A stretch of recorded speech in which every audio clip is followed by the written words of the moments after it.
À la fin du mois de juillet, une colonne terrestre que nous avons baptisée la Grande Marche vers Gao, dont l'ennemi avait parfaitement l'information, a rouvert et sécurisé cet axe essentiel. Malgré tous les moyens mis en œuvre, les moyens à distance, les drones, les engins explosifs improvisés, les tentatives de sabotage, qui sont en général l'œuvre de relais locaux instrumentalisés, à aucun moment, l'ennemi n'a osé affronter cette colonne en face, et cette colonne est arrivée à ravitailler l'ensemble des emprises du Nord.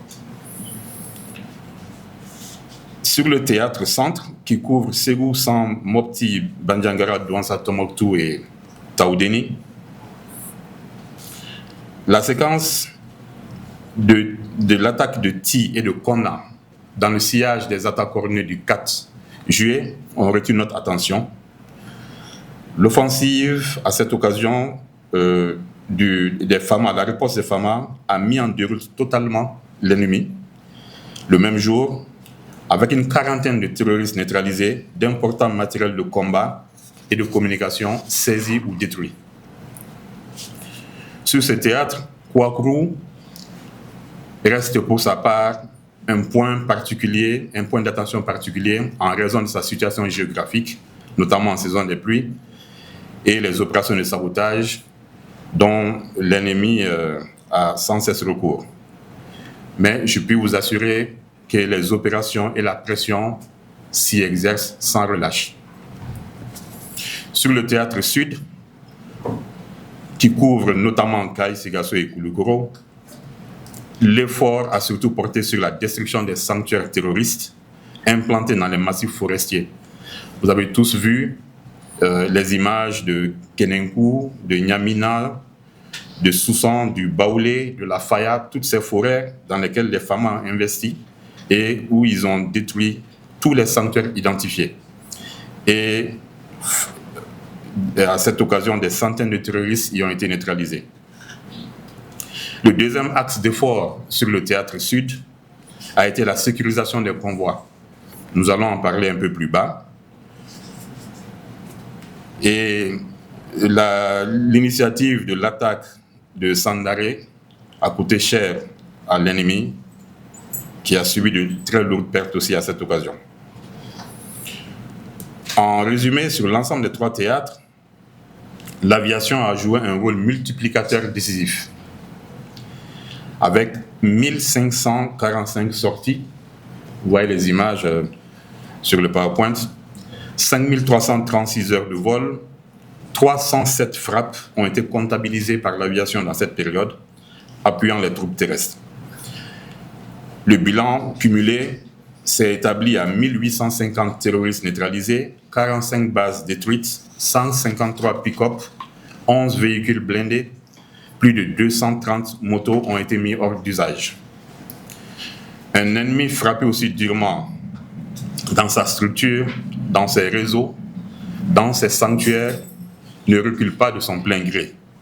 Il se disperse, il se rabat et compte sur des actions de nuisance. Il est important, pour comprendre la période que nous examinons, de revenir sur la séquence du 4 au 10 juillet, un pari que l'ennemi a tenté, et un pari, vous le verrez, qui a échoué.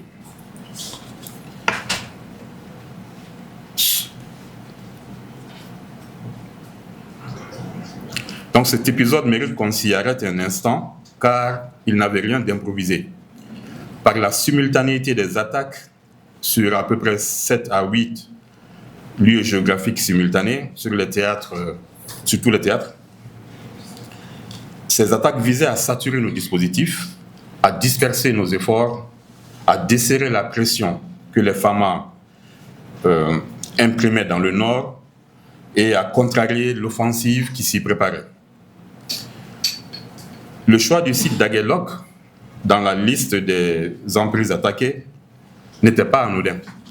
Il cherchait en creux, donc indirectement, à raviver dans la mémoire collective le traumatisme de janvier 2012, à faire croire qu'un tel scénario pouvait encore se répéter au Mali.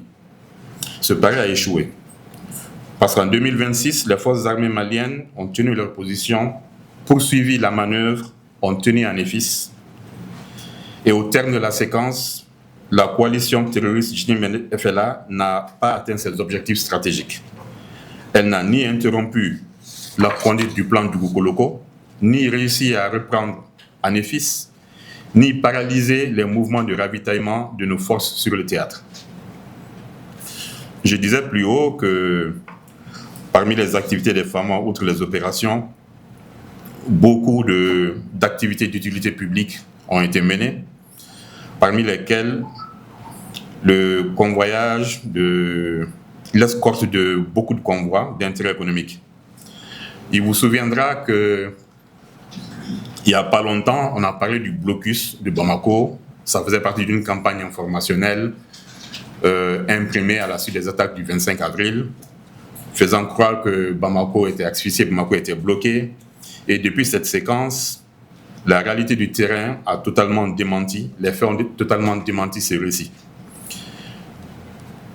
Du 1er juin au 31 juillet, les forces armées maliennes ont escorté 15 589 citernes de carburant à travers le territoire. On se souvient aussi de ce convoi de 550 camions de marchandises en Caille et Sandaré le 23 juin. On se souvient aussi des 901 citernes arrivées à Bamako le 11 juillet en provenance de Kadjana.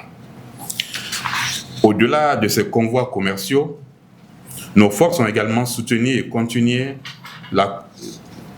les forces ont également soutenu la continuité des services publics essentiels, notamment en matière d'eau, d'électricité, en matière de dépannage d'ouvrages, en matière de sécurisation des foires hebdomadaires dans nos contrées qui font vivre les économies locales.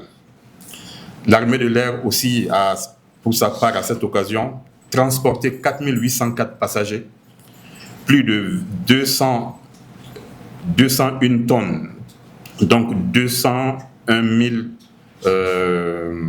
kilos, 201 000 kilos de fret au profit direct des populations.